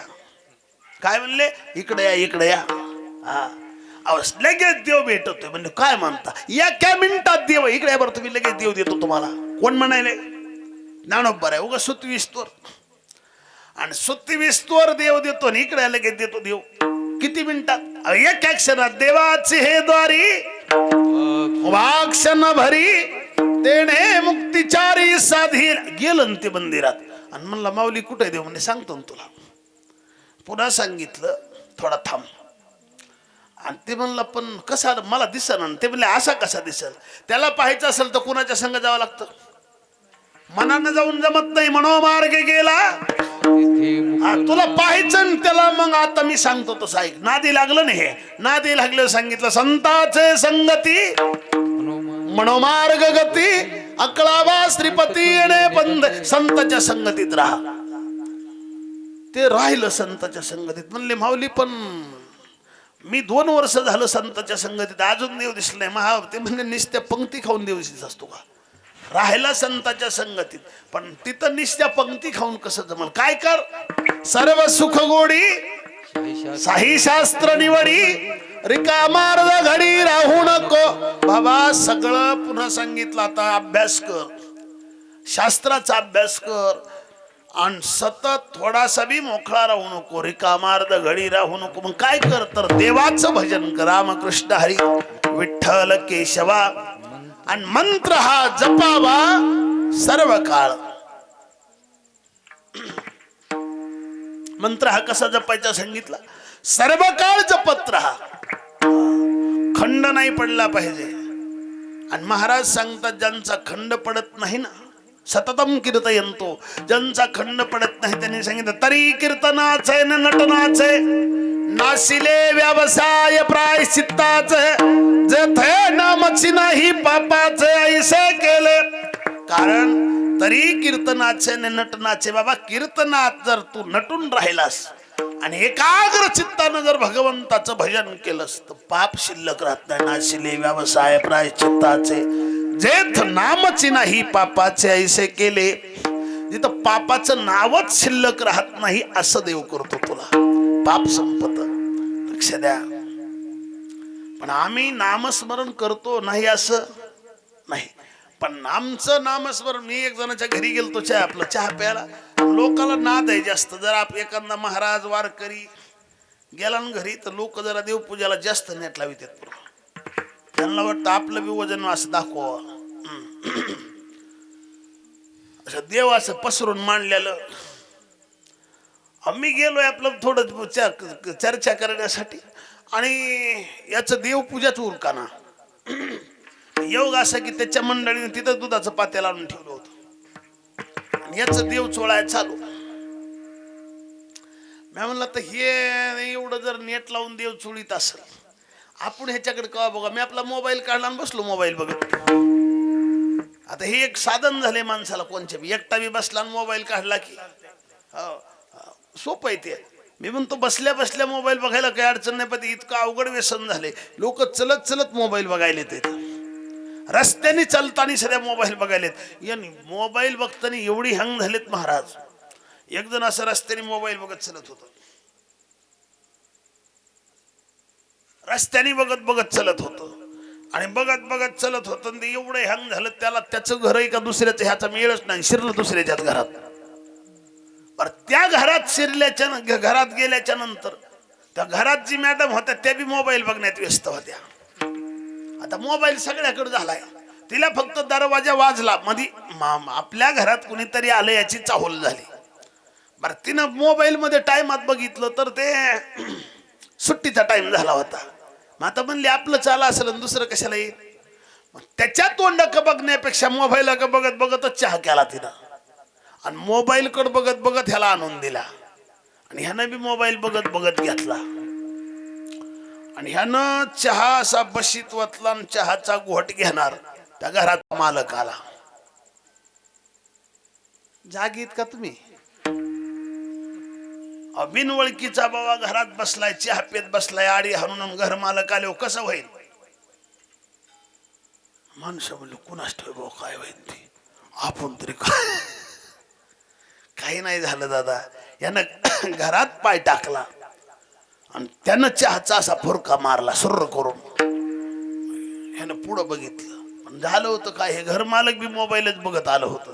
ते बी तेवढं छान झालं. ते मधल्याला ते म्हणतंय घर मालक म्हणतंय मध्ये बसलेला सॉरी मला वाटलं आमचंच घर आहे का की फिरला माघारी. विढाला विढाला विढाला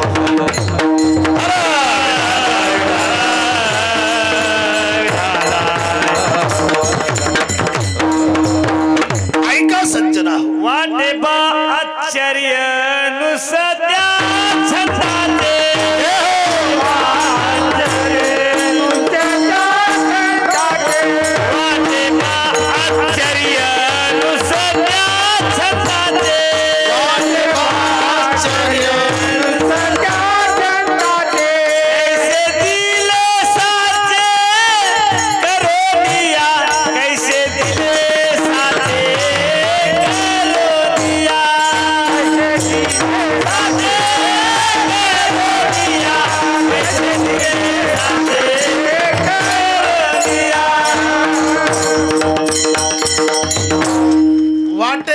आश्चर्य नुसत्या छंद. हे छंदातच होते मोबाईलच्या. पण मी इतका हँग होऊन बघत नव्हतो.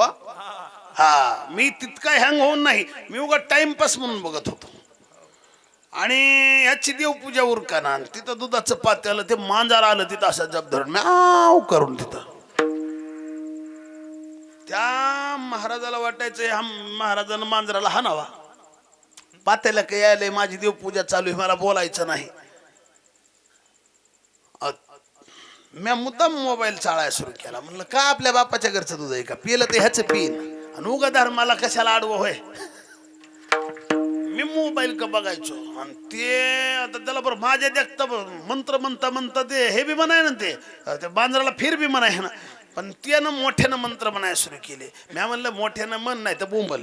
मी मांजराला फिर म्हणणार कशामुळं म्हणा आपण आपलं दूध आहे का काय संबंध आहे आपला भेटलच्या त्याच्यापेक्षा डिकाशन याचं काय एवढं टेन्शन आहे मांजर बी असं डोळं झाकून आलं म्याव करून आलं मांजर नमुजाला आल्यावर त्यानं तोंड घालायच्या टायमाला रंगणात फेकून हाणला मांजराला काय करायचं देवपूजाचं मला सांग एका टोल्या सरसर मांजर असं उलटून पडलं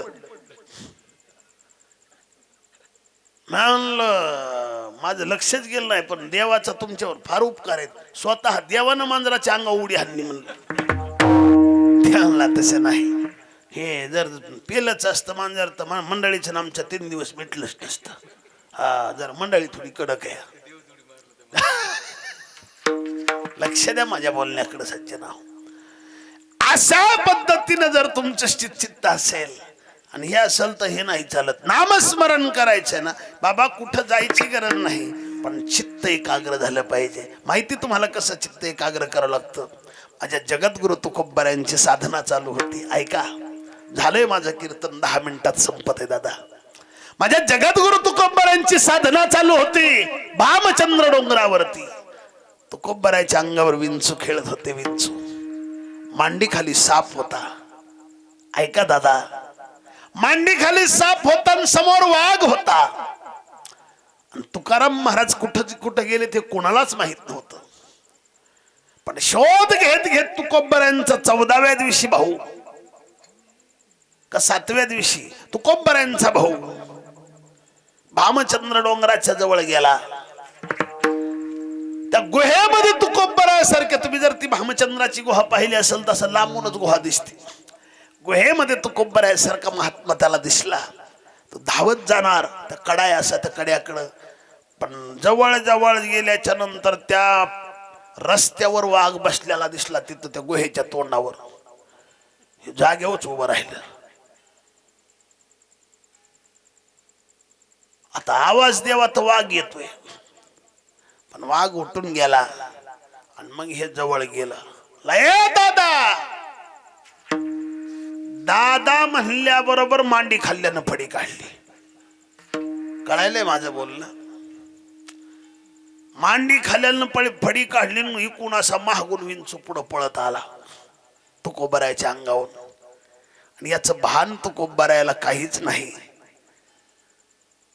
कान्होबारायानं छातीवर हाणून घेतलं आणि सांगितलं दादा डोळे उघड दादा डोळे साप आहे तुझ्या अंगाखाली तुकोबारायानं सांगितले काना आता त्यांच्यात माझ्यात काही द्वैत राहिलं नाही त्यांच्यातही देव आहे माझ्यातही देव आहे देव झाले अवघे जन या अवस्थेला एकाग्र एक चित्त झालं आणि देवाच्या देवासे हे चित्त विलीन झालं महाराज सांगतात बाबा चित्त शुद्ध तरी शत्रु मित्र होती व्याघ्र न खाती सर्पतया चित्त जर शुद्ध असेल ना दादा तर शत्रू सध्या मित्र होतात त्याला वाघ तुकोबारायांचं लय लांब बोललंय तुम्ही भगवान बाबाचं चरित्र वाचलं का बाबा अनुष्ठानाला आळंदीहून ज्या वेळेला नारायणगडावर आले स्वामी महाराजाकडून शिकून आळंद आणि बाबा काही दिवसभर खात नसायचे फक्त सकाळी तिथला एक पुजारी बाबाला एक तांब्यावर दूध आणून द्यायचा सकाळी दूध प्यायचं त्याच्यावर दुसऱ्या दिवशी सकाळीच पुन्हा नाही पण एक दिवशी तो पुजारी दूध घेऊन आला होता त्यावेळेला मांडीपेक्षा मोठा साप भगवान बाबा ज्या गुहेत बसलेत त्या गुहेच्या दार तोंडाला बसला होता आणि हे दुधाचा तांब्या घेऊन आलं पुजारी बाबा असं म्हणल्याबरोबर तो साप असा बाहेर आला हातातला तांब्या गळून पडला आणि ठणाणाना बोंबलं ते पळालं पुजारी लोकांना सांगितलं अवघड झालंय आता खरं नाही अरे एवढा मोठा महात्मा तपश्चर्या करीत होता पण लय मोठा साप तिथून आलाय लोक धावत आले 50 माणसं गोळा झाले साप बाजूला गेला भगवान बाबा मध्ये होते लोकांनी बाबाला आवाज दिला बाबा म्हणले हे रोज इथंच होता काय म्हणले रोज इथंच असायचा आणि माझी त्याची चांगली मैत्री झाली होती हा तुम्ही त्याला पाहिले म्हणून आता तो यायचा नाही मी हे अनुष्ठान सोडून देतो मला सांगायचं काय तुम्हाला परमार्थात नामस्मरण महत्वाचं आहे, पण नामस्मरण करत असताना चित्तात फक्त देवच आला पाहिजे, दुसरं आलं नाही पाहिजे. एका जागेवर बसून करा, मांडी घालून करा, नाहीतर मांडी मोडून करा, पण चित्त उलसही ढळलं नाही पाहिजे अभंगाच्या 4थ्या चरणात. आईचं बैसोनी करा एक चित्त, आईचं बैसोनी कराय कचित आईचं बैसोनी करा एक चित्त,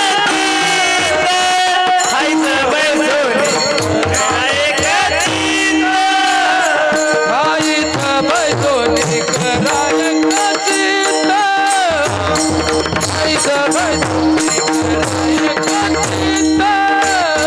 आईत बैसोनी कराय कचित आईत बैसोनी कराय कचित आईचं बैसोनी करा एक चित्त,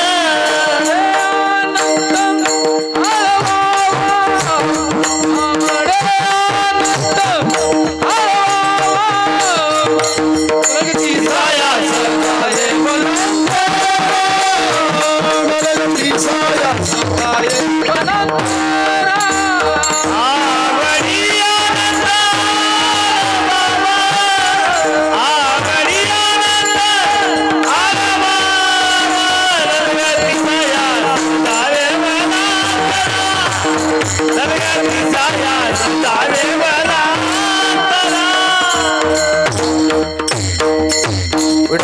बारख माई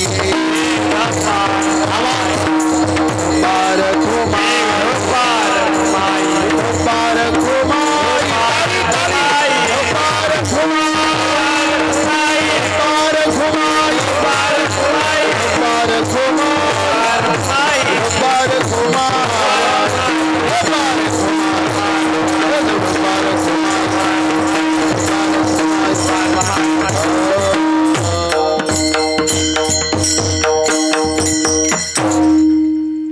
ठाईच बैसोनी करा एक चित्त आवडी अनंत आळवावा. एका जाग्यावर बसून एकाग्र चित्त करा. आणि सांगितलेले मंत्र एवढेच नाही, रामकृष्ण हरी विठ्ठल केशव एवढंच नाही, तुम्ही वाटल त्या पद्धतीनं त्याला आळवू शकता, पण आवडीनं अनंत नामानं त्याला आवाज देऊ शकता. एवढेच नाही असं नाही, ठराविक नावं मी सांगितले नाहीत. रामकृष्ण हरी विठ्ठल मन एवढ्यावरच थांबले का? अनंत काय ठाईच बैसोनी करा एक चित्त आवडी अनंत आळवावा. अनंत नावानं त्याला आळव आणि त्याला गा, त्याला भज कोणत्या बी नावानं. आणि खरं सांगू का तुम्हाला, विश्वास ठेवून त्याला डोळ्यासमोर आणून कोणचा बी मंत्राचा जप केला तरी पूर्ण होतंय. तुम्हाला ते दृष्टांत माहित असेल. एक साधू बाबा आले होते आणि एक धनगर त्या साधू बाबाकडे आला आणि म्हणला, महाराज गुरु करावं लागतं, तर मला बी गुरु करायचा आहे. धनगराची भाषा ओळखली. महाराजाला वाटलं बरं अलीकडच्या महाराजाचं कसं आहे, म्हणजे माझं तर तसंच आहे पण दुसऱ्याचं कसं आहे मला माहित नाही. 10-5 रुपये पायावर ठेवलं तर माणूस त्या पाया पडणारा लक्ष देते, फुकट पाया पडणाराचं काय हो. बरं नियम बी तसा, महाराजाच्या फुकट पाया पडतच जाऊ नाही, म्हणजे आमच्यासारख्या नाही बरं का, संताच्या. लक्ष द्या माझ्या बोलण्याकडं. आता त्याला माहित होतं गुरुचं दर्शन रिकाम्या हाताने घ्यायचं नाही. मग घ्यायचं काय, द्यायचं काय हे ध्यानातच नाही. चलत चलत त्यानं शेतातली 2 वांगी तोडली आणि म्हणला आता वांगी महाराजाला दिल्यावर महाराज तसा कसा खाईल, भाजी करायची म्हणजे कोथमीर बी लागणच ना त्याला.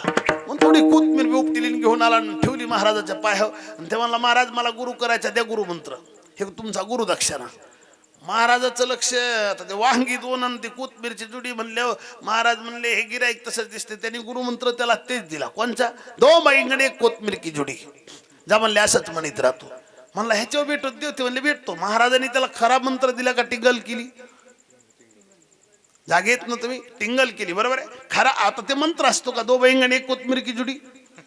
पण याचा विश्वास होता, गुरुजीने शब्द दिलाय ना, काही अडचण नाही. ते वर्षभर घुकीत राहिले. 2 बाईंकडे 1 कोथमीर की जुडी, 2 बाईंकडे 1 कोथमीर की जुडी, 2 बाईंकडे 1 कोथमीर की जुडी, हे चालूच असायचं. त्याचं माळ हातात घ्यायची, 2 बाईंकडे 1 कोथमीर की जुडी, 2 बाईंकडे 1 कोथमीर की जुडी. दुसऱ्या वर्षी श्रावण महिन्यात महाराज तिथे शेजारच्या गावात आले. हे म्हणलं आपले गुरु महाराज आलेत म्हणलं दर्शनला गेलं पाहिजे, चला. गेला, पण योग असा की त्या दोन्ही गावाच्या मध्ये नदी होती आणि पाऊस पडल्यामुळे त्या नदीला आला होता पूर.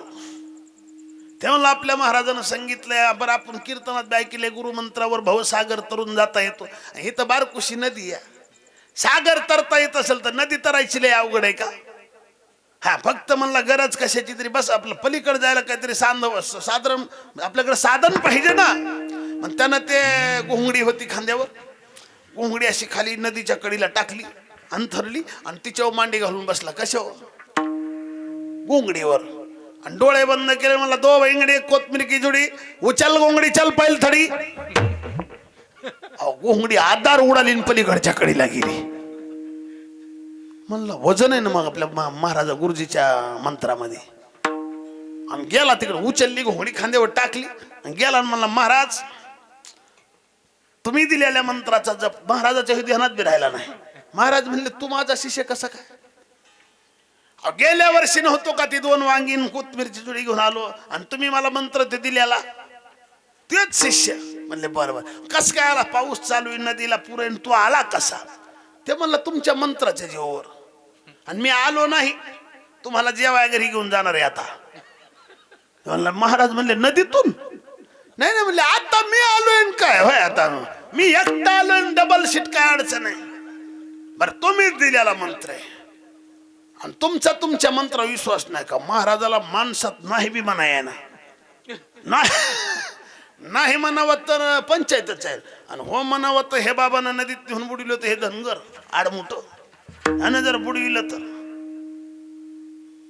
आता करायचं काय? ते म्हणला महाराज जेवा यावं लागतंय, आणि आज जर जेवाय नाही ह्याला तर मी इथं जीव देईन पण जेवणार नाही. त्याची निष्ठा तशी होती. लोक म्हणले महाराज ते आलंय म्हणले आता तुम्हाला जावंच लागल. आणि इच्छा नसताना महाराज थरा थरा थरा थरा कापत गेलं त्याच्या माग. 50 माणसं बघायला. महाराजाला वाटलं बुडालं फिडालं तर काढाय तरी असावा. सगळी बसली संघ घेतली महाराजानं. हा जयबंद बुवा चला, व्यंकट बुवा चला, ही जवळची माणसं जी आहेत ती सगळी भजनी अशी गोळा केली. चला बरं. आणि गेल्यावर मग त्या शिष्यानं टाकली घोंगडी अशी खाली. घोंगडी टाकली बसला मांडी घालून. म्हणला महाराज बसा माझ्या माग, डबल सीट. महाराज म्हणले ह्याच्याहून कसं जाय? बस आता खरं म्हणला. बसा म्हणले बसलं. आणि म्हणला एकच करायचं, मला माझ्या कमराला पकी धरा, नाही निष्ठाला बिष्ठाला का म्हणला मी धरू तुमच्या कमराला. महाराज म्हणले हा तू धरले बुडायला लागलो सोडायचा नाहीस तू. हा मी धरतो बुडालो तर सुटला. यानं महाराजानं त्या शिष्याच्या कमराला असं घट्ट धरलं आणि डोळं झाकून घेतलं. हे म्हणलं महाराज झाका डोळे. झाकले डोळे आणि म्हणलं हे मंत्र. दो बेंगडे कोथमीर की जुडी, उचल घोंगडी चल पहिला थडी. उचलली घोंगडी सर पलीकडच्या काढली गेली. मला उतरा महाराज. महाराज म्हणला आलोत का काय आपण इकडं? आता खरं सांगा हे गुरुमंत्र आहे का? पण शुद्ध भावनेनं हाच जपला तरी सागरातून तरुण गेला. म्हणून आवडी अनंत आळबाबा. आणि याच्यापेक्षा सोपी देव प्राप्त करायची साधना या जगात दुसरी कोणती नाही. तो खूप बराई शपथ खाऊन सांग. मने सोपे आई सर्वोने, मने सोपे आई सर्वोने, कमने सोपे आहे सर्वोने, कमने सोपे आहे सर्वोने, मने सोपे आई सर्वोने, मने सोपे आई सर्वोने.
जगद्गुरु तुकोबराय सांगतात हे सर्व सोपं, सर्वापेक्षा सोपं आहे भगवंताचं नाव. आणि हे फक्त शहाणे लोक घेतात, जे शहाणे नाहीत ते दुसऱ्या मार्गाने जातात. अरे मोठे मोठे याच रस्त्यानं गेले, कोणत्या रस्त्यानं? नामस्मरणाच्या. अनेक जण नसतं तर हातभर इकडं हातभर तिकडं 2-4 फवार, पण एखादा शब्द जर गेला अख्ख्या महाराष्ट्रात महाराजाची येशीला लागायला लागली. आणि त्या चॅनल असल्यामुळं, काय नाव आपल्या चॅनलचं? वारकरी सोहळा. चॅनलचं नाव गोड आहे आणि त्याचे पण ही खरं चॅनल चांगला आहे बरं का. यूट्यूब चॅनल महाराज बोलाय आता बेहा लागले ते काही बी बोलाया, कारण हे कुठं बी हे होत आहे. आणि एक बार जर भडकलं तर कार्यक्रम झाला महाराजाचा.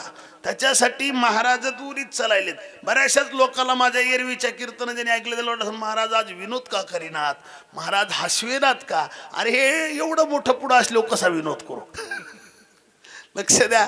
एकच सर्वांना विनंती आहे, आपल्या वारकरी सोहळा यूट्यूब चॅनलला सर्वांनी लाईक करा, सबस्क्राईब करा. कारण का आपलं गाव, आमच्या वारकरी सोहळा यूट्यूबवर पूर्ण भारतात दिसणार आहे. कुठं?